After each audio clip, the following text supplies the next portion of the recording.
وَإِذَا سَأَلَكَ عِبَادِي عَنِّي فَإِنِّي قَرِيبٌ أُجِيبُ دَعْوَةَ الدَّاعِ إِذَا دَعَانِ فَلْيَسْتَجِيبُوا لِي وَلْيُؤْمِنُوا بِي لَعَلَّهُمْ يَرْشُدُونَ۔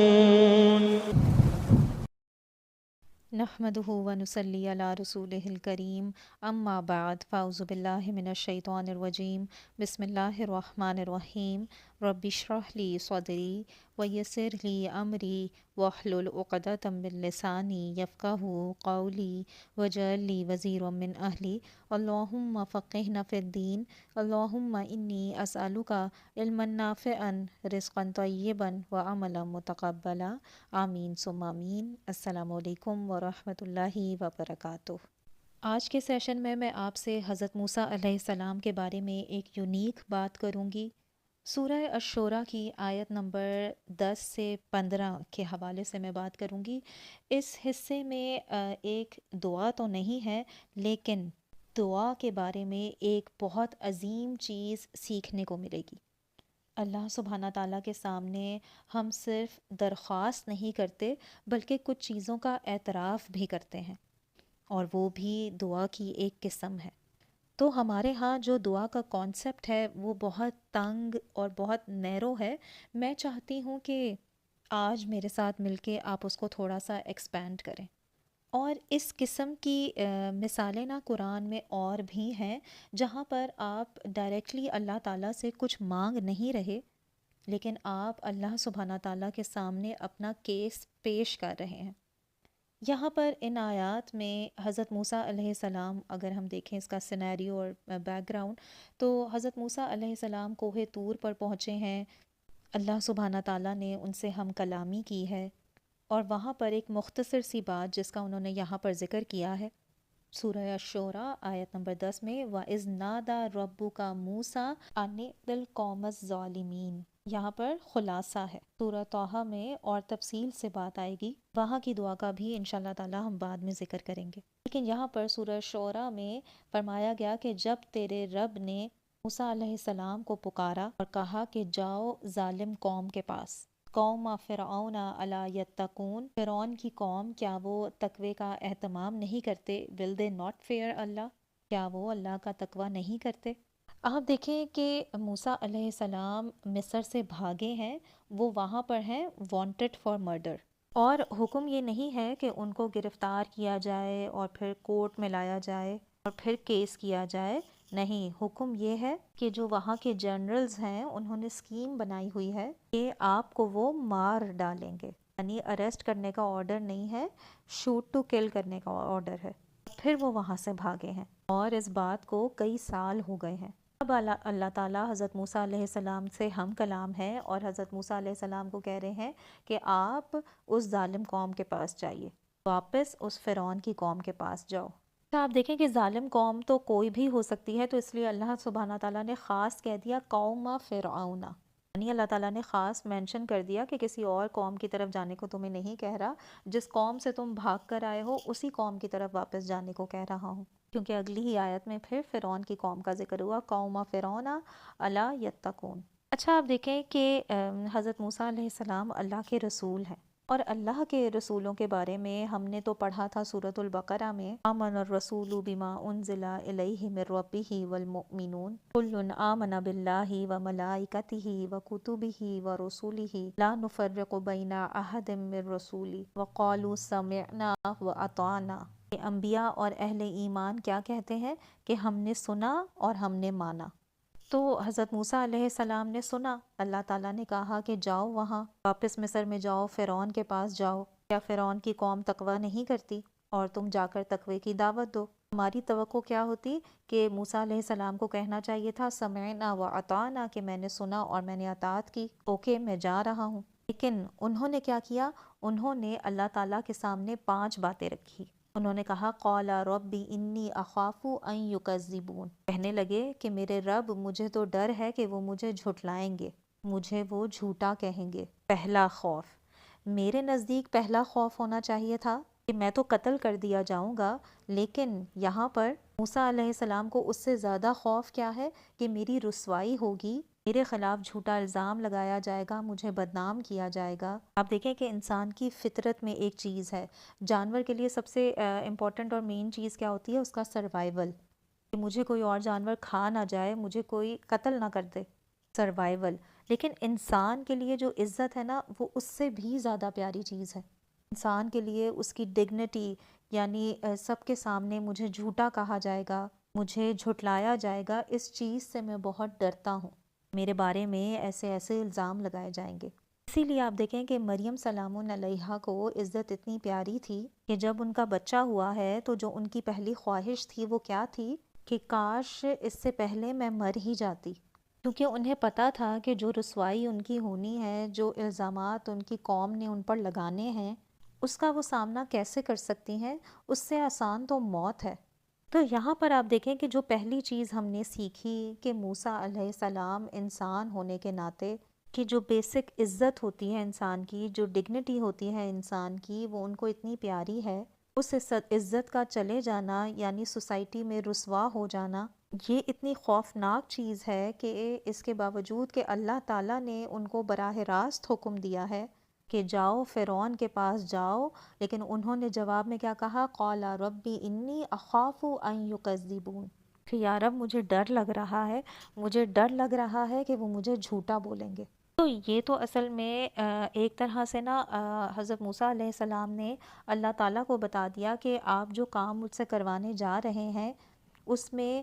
کچھ رکاوٹیں ہیں، کچھ تو سوسائٹیز کی رکاوٹ ہے، کچھ میری اپنی سائیکولوجیکل رکاوٹیں ہیں، میری اپنی کچھ نفسیاتی رکاوٹیں ہیں اس کام کے لیے جو میں کرنے جا رہا ہوں، اور اس لیے میں ان کو آپ کے سامنے رکھ رہا ہوں، اور خوف ان میں سب سے بڑا ہے، اور خوف یہ کہ وہ مجھے جھوٹا بولیں گے۔ اور اس خوف کے بعد ایک نیا مسئلہ بھی ہے، جب میرے اوپر اس طرح کی انگزائٹی آئے گی، اس طرح کا سٹریس آئے گا کہ لوگ مجھ پر ایسے ایسے الزام لگائیں گے اور مجھے جھوٹا کہیں گے، ہوگا کیا؟ وَيَضِيقُ صَدْرِي، تو جب ایسا ہوگا تو میرا جو سینہ ہے وہ تنگ ہو جائے گا، اور جن کو انگزائٹی ہوتی ہے، جن کو پینک اٹیکس ہوتے ہیں، ان کے لیے بریدنگ مشکل ہو جاتی ہے۔ تو حضرت موسیٰ علیہ السلام بھی یہی کہہ رہے ہیں کہ میرا سینہ جو ہے وہ تنگ ہو جائے گا، مجھے انگزائٹی ہو جائے گی، اور جب ایسا ہوگا وَلَا يَنْطَلِقُ لِسَانِي فَأَرْسِلْ إِلَىٰ هَارُونَ، یعنی انہوں نے کیا کہا کہ تب میری زبان نہیں چلے گی، وَلَا يَنْطَلِقُ لِسَانِي۔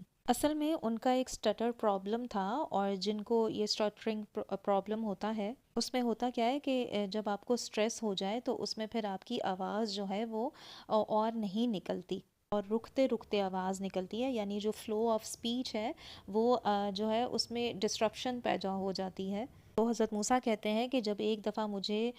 پینک اٹیک یا انگزائٹی اٹیک ہو جائے تو پھر میری زبان نہیں چل پاتی، آپ مجھے پیغام دینے کے لیے بھیج رہے ہیں، اور اگر میری پرسنالٹی میں یہ فالٹ ہے یا یہ چیز ہے یا کمی ہے کہ میں اتنا اچھا بول نہیں سکتا، جب مجھے نروسنس ہو جائے، کوئی زیادہ سٹریسفل سچویشن ہو جائے، تو پھر تو میری زبان سے الفاظ ہی نہیں نکلتے، وَلَا يَنْطَلِقُ لِسَانِي، میری زبان چلنے سے روک دیتی ہے۔ فَأَرْسِلْ إِلَىٰ هَارُونَ، تو انہوں نے کہا کہ آپ پھر ہارون کو بھیج دیجئے، یا ہارون کی طرف یہ رسالت بھیج دیجئے، یہ مشن ان کے لیے زیادہ لائق ہے۔ ہوا افصح منی لسانن، ایک اور مقام پر سورۃ القصص میں فرمایا ہے کہ وہ مجھ سے زیادہ بہت اچھا بول لیتے ہیں، زبان کے اعتبار سے وہ مجھ سے زیادہ فصیح ہیں۔ یہاں پر آپ دیکھیں تو موسیٰ علیہ السلام نے اب یہاں پر 3 باتیں ہو چکی ہیں۔ پہلی بات تھی کہ وہ مجھے خوف ہے کہ وہ مجھے جھوٹا کہیں گے، دوسری بات تھی کہ میرا سینہ جو ہے وہ ٹائٹ ہو جائے گا، مجھ سے بات نہیں کی جائے گی، اور تیسری بات تھی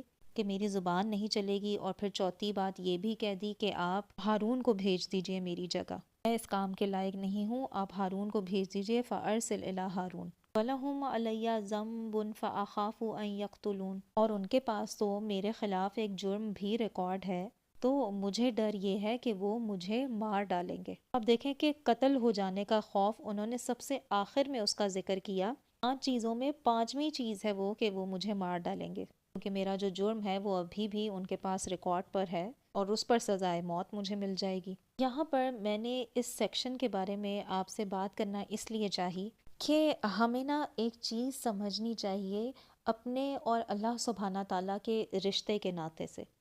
اللہ تعالیٰ نے نا مجھ سے بھی مطالبہ کرنا ہے کہ جیسے فلانی چیز حرام ہے تمہارے لیے، تم اس کی طرف مت جاؤ،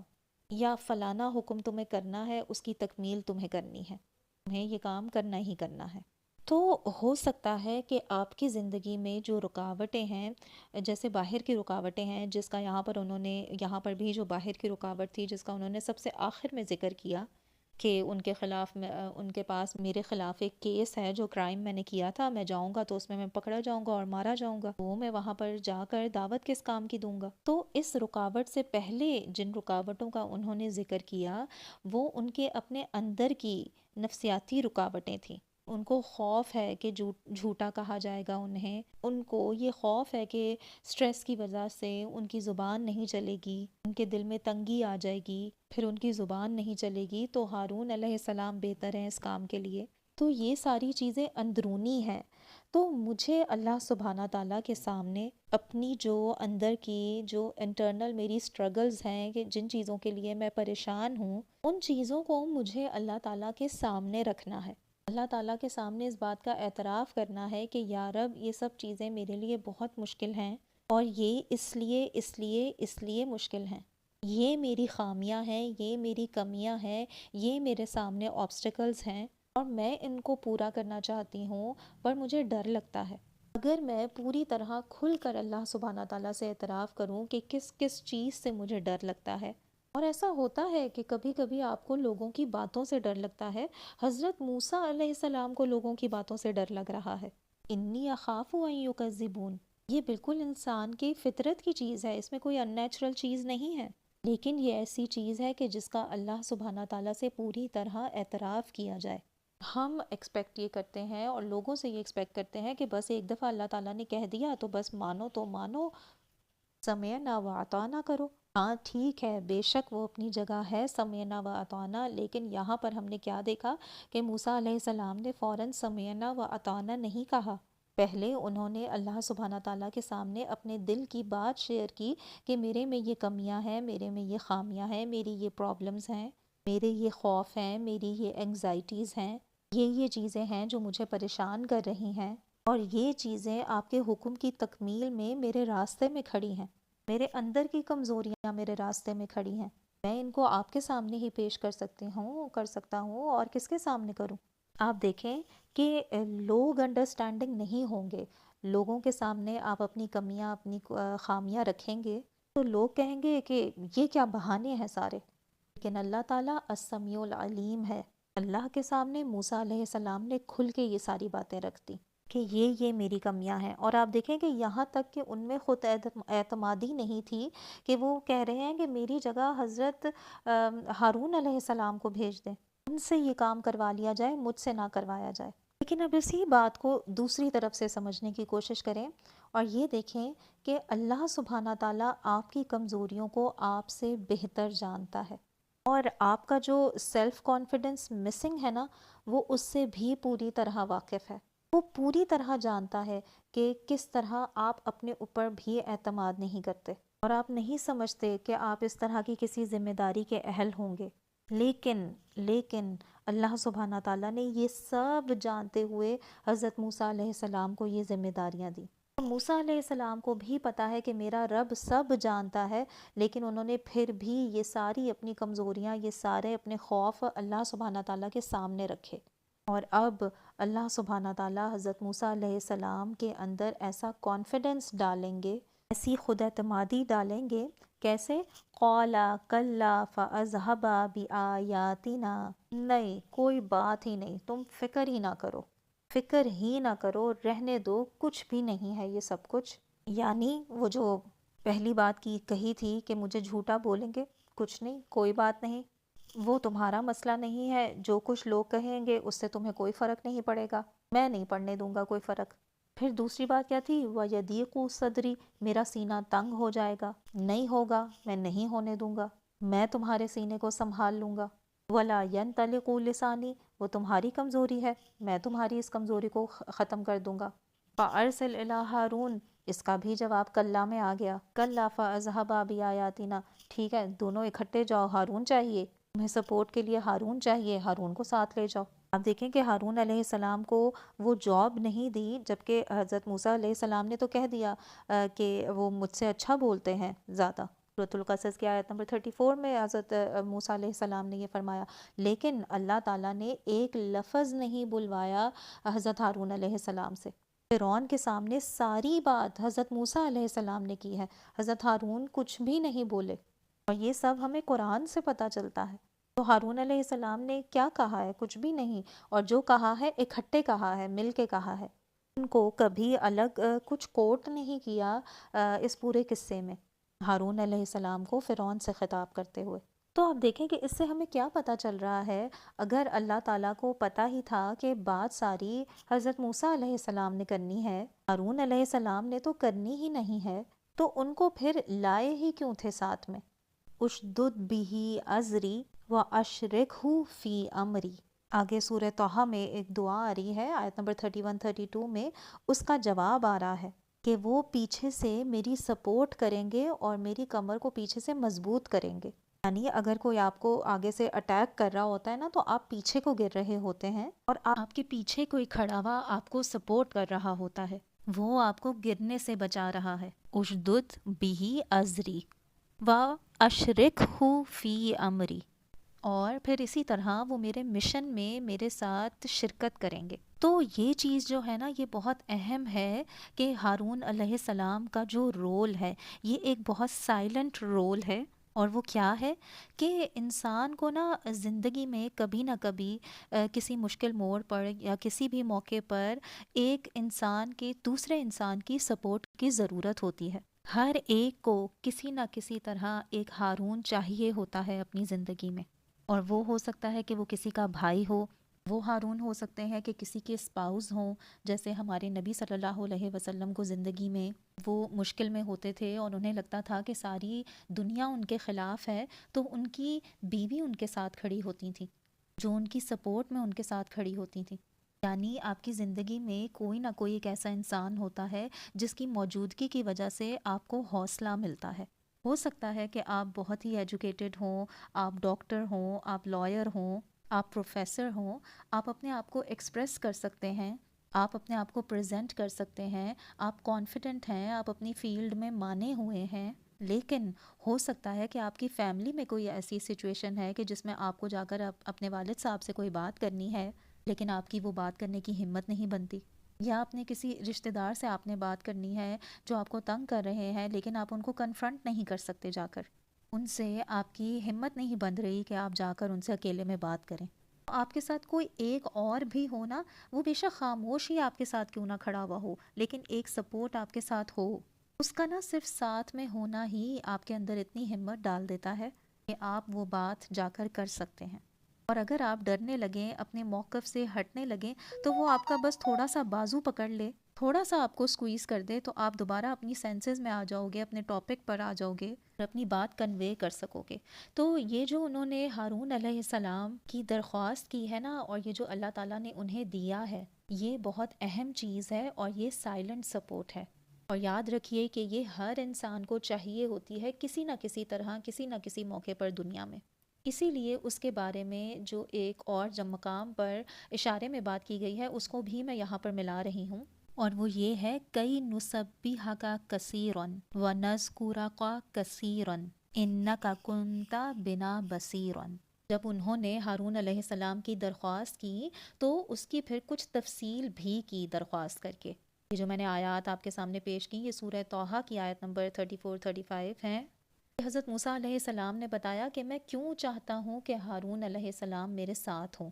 تو یہاں پر تو انہوں نے کہہ دیا نا کہ دونوں جاؤ گے، وہاں پر پھر اس کے بعد مزید کہا کہ اچھا ہارون دیجئے مجھے، پھر مزید کہا کہ اس لیے دیجئے اشدد بہ ازری واشرکہ فی امری کئی نسبحک کثیرا، تاکہ ہم دونوں آپ کی تسبیح کریں بہت زیادہ۔ اچھا، اب آپ سوچیں گے کہ اس مشن سے تسبیح کا کیا تعلق ہے؟ تسبیح ہوتی ہے کہ اس چیز کی یاد دہانی کرنا، اس چیز کی یاد دہانی کرانا لوگوں کو کہ اللہ سبحانہ تعالیٰ ہر چیز سے پاک ہے،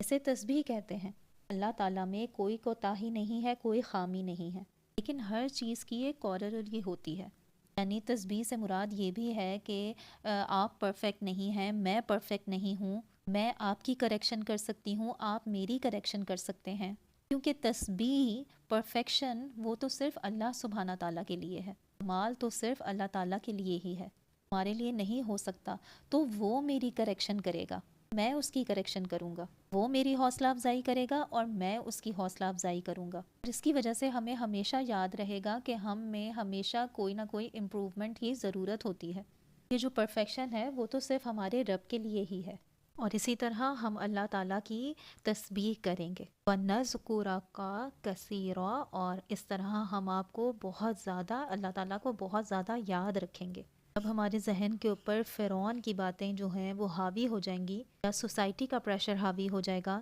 اس وقت ہم اپنے رب کو یاد کریں گے اور ہمارے اندر ہمت آ جائے گی، اور جب میرے اندر اللہ تعالیٰ کی یاد کم ہو جائے گی تو وہ میرے اندر رب کی یاد کو ری انفورس کر دے گا، اور اس کی یاد کو میں جو ہے ری انفورس کر دوں گا، اس کے دل کو میں ری انفورس کر دوں گا، گویا ہمیں ایک دوسرے کی ضرورت پڑے گی۔ نُسَبِّحُکَ کَثِیرًا وَنَذْکُرَکَ کَثِیرًا، جیسے ہم کہتے ہیں نا کہ باتیں تو بہت بڑی بڑی کر لیتے ہیں، کہ جیسے آپ کے پاس اللہ تعالیٰ ہے تو آپ کو کسی اور کی ضرورت نہیں ہے۔ اچھا، آپ کو کسی کی ضرورت نہیں ہے، موسیٰ علیہ السلام کو کیوں ہارون علیہ السلام کی ضرورت ہے؟ رسول اللہ صلی اللہ علیہ وسلم کو امہات المومنین کی کیوں ضرورت ہے؟ حضرت ابو بکر صدیق کی کیوں ضرورت ہے پھر؟ اسی طرح یعقوب علیہ السلام کیوں رو رہے ہیں یوسف کے بغیر؟ شکایت بھی کر رہے ہیں تو کس لیے کر رہے ہیں؟ Move on with your life, کسی کی ضرورت نہیں ہے تو پھر چلو۔ نہیں، انسان کو کبھی نہ کسی موڑ پر ایموشنل قسم کی ڈپینڈنس ہوتی ہے کسی پر، اس میں ایک انہیلدی قسم کی ڈپینڈنس ہوتی ہے، ایک ہیلدی قسم کی ڈپینڈنس ہوتی ہے، ایک ضروری قسم کی ہوتی ہے، اور اگر آپ کی زندگی میں ایک ایسی شخصیت آئے جس سے آپ کوئی بھی بات کر سکتے ہوں، اور وہ آپ کی کسی بھی مشکل وقت میں آپ کی مدد کر سکتا ہو، وہ ہمیشہ آپ کے ساتھ کھڑا ہے، وہ آپ کا اسپاؤس ہے جس کو ہم قرۃ اعین پیچھے کہہ چکے ہیں، یا آپ کے پیرنٹس ہیں، لیکن ہوتا کیا ہے کہ کبھی کبھار ایسے رشتوں میں ہمیں کبھی ایسی تکلیف مل جاتی ہے یا کبھی ایسی بات کی جاتی ہے کہ ہمارا ان کے اوپر سے کانفیڈنس ہٹ جاتا ہے کہ وہ اب ہماری سپورٹ نہیں بن سکتے، ہونا تو چاہیے تھا انہیں ہماری سپورٹ، لیکن وہ اب ہماری سپورٹ نہیں بن سکتے۔ تو اللہ تعالیٰ نے اس کے بارے میں ایک اور جگہ پر کہا ہے، سورہ عنکبوت آیت نمبر 9 میں، وَالَّذِينَ آمَنُوا وَعَمِلُوا الصَّالِحَاتِ لَنُدْخِلَنَّهُمْ فِي الصَّالِحِينَ، جو لوگ ایمان لے آئے اور انہوں نے اچھے عمل کیے، ان کو ہم اچھے لوگوں کے اندر ڈال دیں گے، یعنی آپ کو رائچس لوگوں کی کمپنی ملے گی، اور کہیں نہ کہیں جیسے میں نے آپ کو کہا تھا نا کہ آپ کے رزق میں صرف پیسے ہی نہیں ہوتے اور صحت نہیں ہوتی اور چیزیں نہیں ہوتی، آپ کے رزق میں ایسے لوگ بھی ہوتے ہیں جو آپ کی زندگی میں وہ رول ادا کریں گے جو ہارون علیہ السلام ادا کر رہے تھے موسیٰ علیہ السلام کی زندگی میں۔ تو یہاں پر اصل میں اس سارے کلام سے میرا خلاصہ یہ ہے کہ اللہ تعالیٰ سے ہم نے دعا تو کرنی ہے، لیکن دعا کے ساتھ ساتھ ہمارے اندر جو اپنی کمزوریاں ہیں، جو سیدھے راستے پر چلنے میں ہمارے لیے رکاوٹیں ہیں، ان کا اعتراف بھی کرنا ہے، یعنی اللہ کے راستے پر چلنے میں جو کچھ مشکلات اور رکاوٹیں ہمارے راستے میں آ رہی ہیں اس کا بھی اللہ تعالیٰ سے تذکرہ کرنا ہے، بلکہ کھل کر اللہ تعالیٰ سے اس کے بارے میں بات کرنی ہے۔ اللہ تعالیٰ، میں آپ کی نافرمانی کبھی نہیں کرنا چاہتی، میں آپ کی بات ماننا چاہتی ہوں، آپ کے حکم کی تعمیل کرنا چاہتی ہوں، لیکن میں جب آپ کے حکم